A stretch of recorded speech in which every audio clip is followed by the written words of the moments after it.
नमः संस्कृता साथियों, मैं पुष्पा यादव आप सभी साथियों का अपने YouTube चैनल लक्ष्य संस्कृतम में हार्दिक स्वागत और अभिनंदन करती हूं और अपने सभी छात्र छात्राओं का भी अभिनंदन करती हूं। साथियों, हम आपको पढ़ा रहे थे संधि टीजीटी व्याकरण प्रवेशिका जो डॉक्टर बाबूराम सक्सेना की है, उसी के आधार पे हम संधि का अध्ययन कर रहे थे। तो संधि में जो है हमने गुण संधि पढ़ा और गुण संधि के सारे अपवादों को, हम जितने अपवाद सूत्र थे उन सभी अपवाद सूत्रों को पढ़ा। जैसे आच्छाद हिन्याम उपसंख्यानम को पढ़ा हमने, और स्वादि रेरिड़ों को पढ़ा, प्राधु होढ़े सहशेषु को पढ़ा, उपसर्गा धृति धातु को पढ़ा, वह सुप्या पिछले को पढ़ा, रीते चा तृतीया समासे जो सुखार्ता की सिद्धि करता है उस वार्तिक को भी पढ़ा।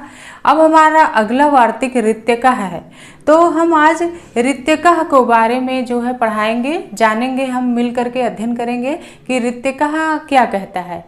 ये ऋत्यकः जो है ये भी गुण संधि का ही अपवाद है, ये गुण संधि का अपवाद है, ये वार्तिक सूत्र है। तो चलिए आइए देखते हैं ये ऋत्यकः हमारा क्या कहता है। तो ऋत्यकः जो है, देखिए यहाँ हमने सूत्र लिखा है ऋत्यकः। ऋत्यकः का जो सूत्र है वो है ऋति परे पदांत अकः प्रागवत। ऋति ही परे पदांत अकः प्रागवत, इसका अर्थ हिंदी में हम लिख देते हैं कि इसकी परिभाषा ऋत्यकः की है कि यदि अक के बाद, यदि अक के बाद, यदि अक के बाद ह्रस्व री आता है, यदि अक के बाद ह्रस्व री आता है तो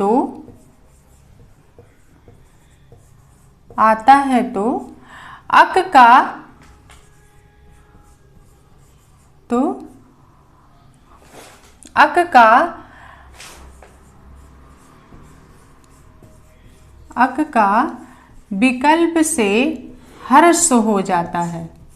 अक का क्या हो जाता है दोस्तों? विकल्प से ह्रस्व हो जाता है,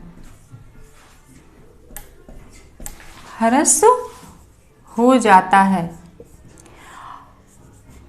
और यदि पहले से ह्रस्व है, और यदि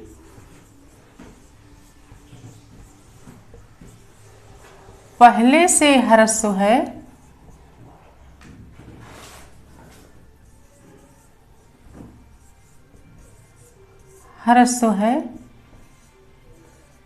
तो पहले से ह्रस्व है तो भी क्या होता है, तो तब भी ह्रस्व माना जाता है। तब भी क्या होता है?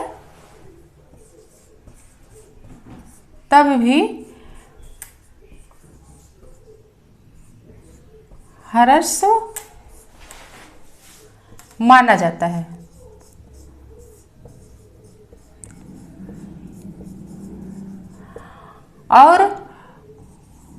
और उसके आगे कोई संधि नहीं होती है, और उसके आगे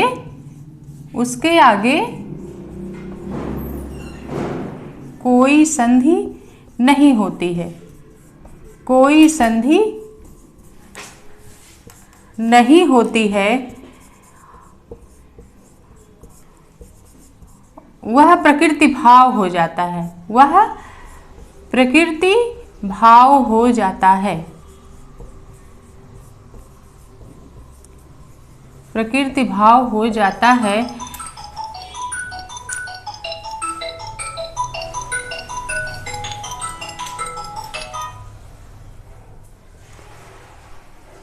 वह क्या हो जाता है?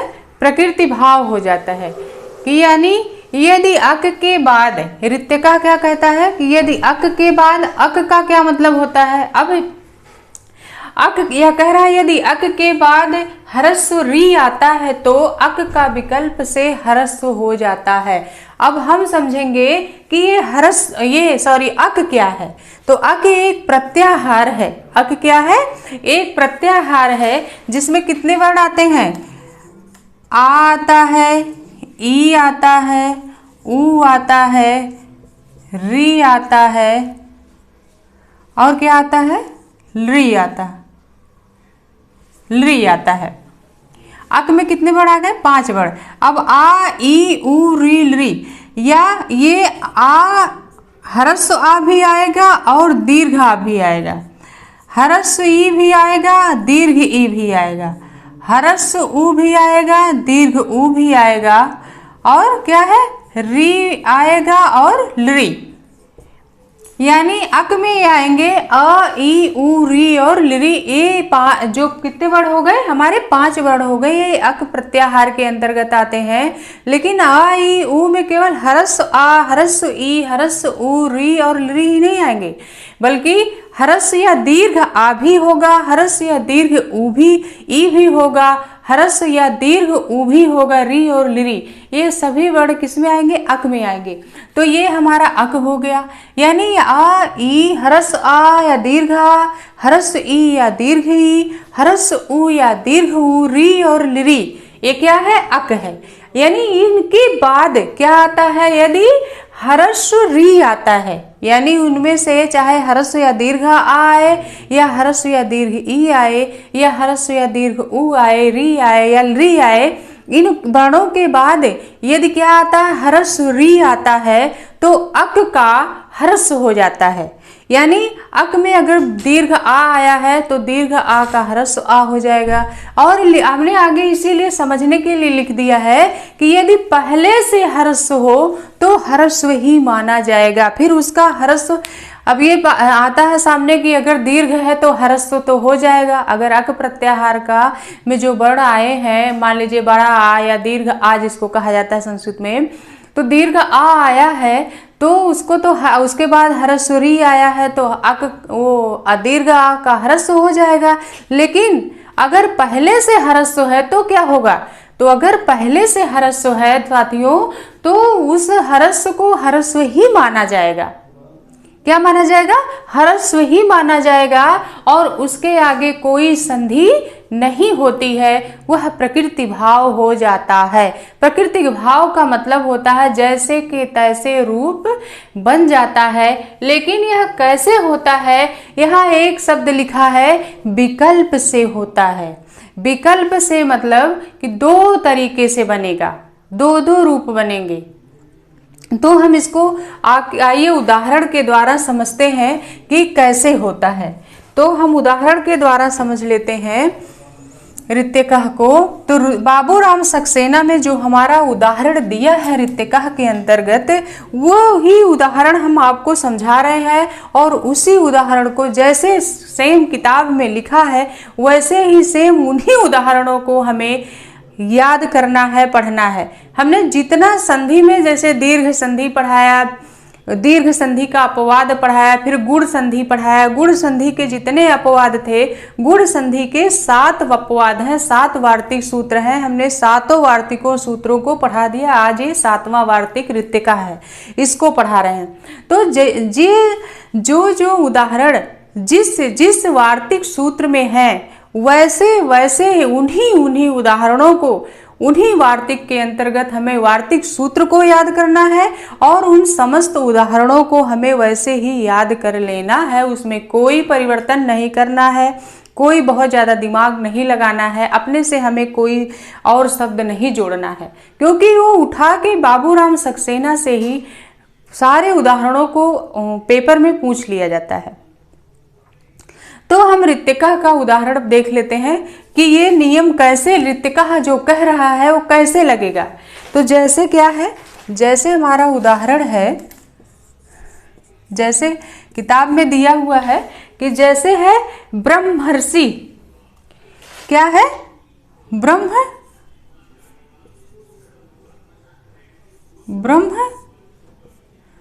ऋषि। ब्रह्म ऋषि है, ब्रह्म ऋषि है। और क्या है, विकल्प से होगा तो 2 रूप बनेंगे। तो ब्रह्म ऋषि है और एक रूप और है ब्रह्मर्षि। ब्रह्मर्षि है, ये हमारा क्या है, ये हमारे 2 उदाहरण हैं। ब्रह्मर्षि और ब्रह्म ऋषि। तो हम पहले इसका संधि विच्छेद के द्वारा समझते हैं कैसे ये रूप बना है। तो ब्रह्म ऋषि का हम संधि विच्छेद करेंगे तो क्या होगा, हमारा संधि विच्छेद हो जाएगा ब्रह्मा। ब्रह्म नहीं होगा बल्कि क्या होगा, ब्रह्मा होगा। ब्रह्मा धन ऋषि ही हो जाएगा। क्या होगा, ब्रह्मा धन ऋषि ही हो जाएगा। ये हमारा संधि विच्छेद है। तो अब यहाँ हम ऋत्यकः का नियम लगाते हैं। देखिए लगता है कि नहीं। ये कह रहा है यदि अक के बाद हरस्व री आता है तो अक का विकल्प से हरस्व हो जाता है। अब ब्रह्मा में अक प्रत्याहार का वर्ण है। हाँ, ब्रह्मा में अक प्रत्याहार का वर्ण है। ब्रह्मा का जो आ है ये किसके अंतर्गत आता है, अक के अंतर्गत आता है। अब अक में हमने अभी बताया है कि अक में हरस्व आ, ई, उ, री और लिरी ये 5 वर्ण ही आते हैं।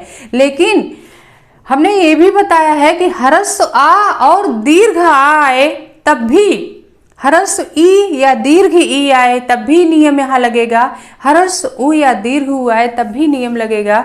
तो यहाँ ब्रह्मा में कौन सा आ है, दीर्घ आ है। उसके बाद ऋषि का क्या है, री है। अब ये ऋत्यकः का यहाँ नियम लग रहा है। अक के अंतर्गत ये जो हमारा आ है, दीर्घ आ है, ये अक के अंतर्गत आ रहा है। उसके बाद ऋषि का जो री है ये हरस्व री है। तो ऋत्यकः कह रहा है यदि अक का कोई वर्ण आए उसके बाद हरस्व री आए तो ये अक जो है, इस अक का क्या हो जाएगा, हरस्व हो जाएगा। तो ये दीर्घ आ का हरस्व आ हो जाएगा। दीर्घ आ का क्या हो जाएगा, हरस्व आ हो जाएगा। जब दीर्घ आ का हरस्व आ हो जाएगा तो ब्रह्मा से जब आ निकल गया तो ये हमारा शब्द क्या बन गया, ब्रह्म है। हलंत लगाएंगे। उसके बाद क्या है, आ, क्योंकि ये दीर्घ आ का हरस्व आ हो गया है। क्यों हो गया है, क्योंकि इस अक, ये जो दीर्घ आ है ये अक का है। उसके बाद हरस्व री आया है और ऋत्यकः का यहाँ नियम लग रहा है, इसलिए अक का जो आ है इसका हरस्व हो गया है। उसके बाद शब्द हमारा क्या बचा है, सिंह बचा है। क्या बचा है, सिंह बचा है। तो अब हम इनको जब वर्णों को मिलाएंगे तो ब्रह्म में आ मिला तो ब्रह्म हो गया। ये पूरा हलंत हटा देंगे, ब्रह्म ऐसे लिख देंगे। फिर क्या है, ऋषि शब्द जुड़ जाएगा हमारा। क्या जुड़ जाएगा, ऋषि शब्द जुड़ जाएगा। तो क्या बन जाएगा, ब्रह्म ऋषि। यहाँ तक दिख रहा है, यहाँ दिख रहा है ब्लैक बोर्ड पे, नीचे वाला नहीं दिख रहा है तो हम यहाँ लिख दे रहे हैं। ये हमारा शब्द क्या बन जाएगा, ब्रह्म ऋषि बन जाएगा। ब्रह्म क्या बन जाएगा, ऋषि ही। ब्रह्म ऋषि ही बनेगा। ब्रह्म ऋषि नहीं, ब्रह्म ऋषि ही बनेगा हमारा। ये हमारा शब्द क्या बन गया, ब्रह्म ऋषि। ये वाला रूप बन गया। क्योंकि ब्रह्म ऋषि का जब हम विच्छेद किए तो ब्रह्मा धन ऋषि हो जाएगा। ब्रह्मा धन ऋषि में ब्रह्मा का जो आ है उसके बाद ऋषि का री है। ये ऋषि का री हरस्व री है, इसलिए ब्रह्मा का जो री आ है इसका ऋत्यकः से हरस्व आ हो गया। जब हरस्व आ हो गया तो हमारा शब्द क्या बन गया, ये हरस्व, ये जो दीर्घ आ है हरस्व आ में बदल गया। तो ये बन गया शब्द ब्रह्म ऋषि बन गया। ये किस सूत्र से बना है, ऋत्यकः से बना।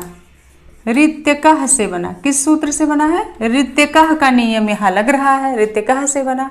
अब हम ब्रह्मर्षि को देख लेते हैं। ब्रह्मर्षि की सिद्धि कैसे होगी। तो ब्रह्मर्षि का हम जब विच्छेद करेंगे तो ब्रह्मर्षि का विच्छेद भी क्या हो जाएगा, ब्रह्मा धन ऋषि हो जाएगा। ब्रह्मा धन क्या हो जाएगा, ऋषि हो जाएगा। ब्रह्मा धन ऋषि जब होगा तो ब्रह्मा में क्या है, आ है, दीर्घ आ है, ऋषि का री है। अब यहाँ एक संधि का और नियम लगेगा। आद गुणः संधि का अब यहाँ नियम लग जाएगा।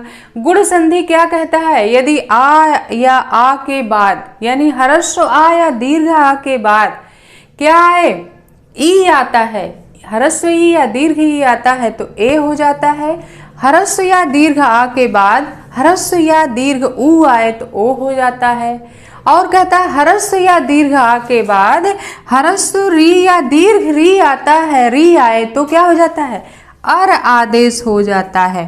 तो यहाँ हमारा गुण संधि का नियम लगेगा, क्योंकि यहाँ आ के बाद री आया है तो आद गुणः से गुण का नियम लग के आ और री इनके स्थान पे क्या बना गया, अर आदेश हो गया। यह किस सूत्र से अर आदेश हुआ, ये सूत्र से अर आदेश हुआ है आद गुणः से। किस सूत्र से, आद गुणः से हो गया है अर आदेश। जब आद गुणः से अर आदेश हो गया तो ये हमारा शब्द क्या बन गया, ब्रह्म है। ये ब्रह्म हो गया। क्यों ब्रह्म हो गया, क्योंकि ब्रह्म का आकार और ऋषि का रिकार इनके स्थान पे गुण अर आदेश हो गया है, तो ब्रह्म अर धन सिंह बना। जब सिंह बना तो हम इन शब्दों को जोड़ेंगे तो ब्रह्म में आ जुड़ गया तो ब्रह्म हो गया। और ये रा जो है बाद में व्यंजन वर्ण सी है उसके सर पे जाके बैठेगा, ऊर्ध्वरा रेफ हो जाएगा। तो ये हमारा शब्द क्या बन गया, ब्रह्मर्षि। ये ब्रह्मर्षि की सिद्धि आद गुणः का नियम लग के गुण आदेश हो गया है और यहाँ बना है ब्रह्मर्षि। और ब्रह्म ऋषि जो है ये ऋतिकः से, ऋतिकः का यहाँ नियम लगा है, ये शब्द हमारा बना है ब्रह्म ऋषि। तो ऋतिकः विकल्प से आदेश कर रहा है, इसलिए इसके दो रूप बने, एक ब्रह्म ऋषि और एक ब्रह्मर्षि। ब्रह्मर्षि में आदगुणा से गुण आदेश होकर के अर होकर के ब्रह्मर्षि बना, और ब्रह्म ऋषि में ऋतिकः का नियम लग के ब्रह्मा का जो आ है उस आ का ह्रस्व आ होके रूप बन गया ब्रह्म ऋषि। क्यों बन गया, क्योंकि ये ऋतिकः कह रहा है कि जब अक का ह्रस्व हो जाएगा तो वहां आगे कोई संधि जन्य कार्य नहीं होगा। जब हम अक का यहाँ ह्रस्व आ कर दिए तो उसके बाद जब कोई संधि नहीं होगी, कोई संधि जन्य कार्य नहीं होगा, तो हमारा शब्द क्या बन जाएगा, ब्रह्म ऋषि बन जाएगा। क्या बना, ब्रह्म ऋषि ही बन जाएगा। इतना आ गया होगा समझ में। अब एक उदाहरण और है, हम उसको भी समझ लेते हैं। दूसरा उदाहरण क्या है, दूसरा हमारा है, दूसरा उदाहरण हमारा है, इसमें किताब में दिया है सप्त ऋषिणाम। सप्त ऋषि राम, सप्त ऋषि राम है और सप्तर्षि राम है। दूसरा क्या है, एक तो सप्त ऋषि राम है और दूसरा है सप्तर्षि राम। सप्तर्षि राम, सप्तर्षि राम। अब दो रूप इसके भी बने। सप्त ऋषि राम कैसे है, सप्त ऋषि राम का जब हम संधि विच्छेद करेंगे तो इसका संधि विच्छेद हो जाएगा सप्त धन ऋषि राम हो जाएगा।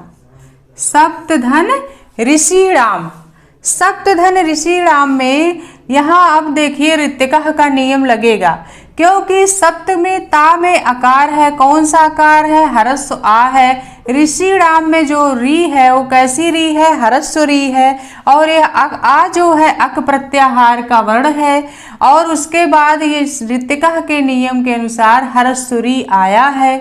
तो ये ह्रस्व पहले से ऑलरेडी ह्रस्व है, सप्त का जो अकार है वो पहले से ह्रस्व है, तो ये सूत्र कह रहा है कि यदि अक के बाद ह्रस्व री आता है तो अक का ह्रस्व हो जाता है। तो जैसे हमने इसके पहले वाले रूप में सिद्ध किया, ब्रह्मा धन ऋषि, ब्रह्मा में के हा में जो आ था वो दीर्घ आ था और ऋषि का जो री था वो ह्रस्व री था।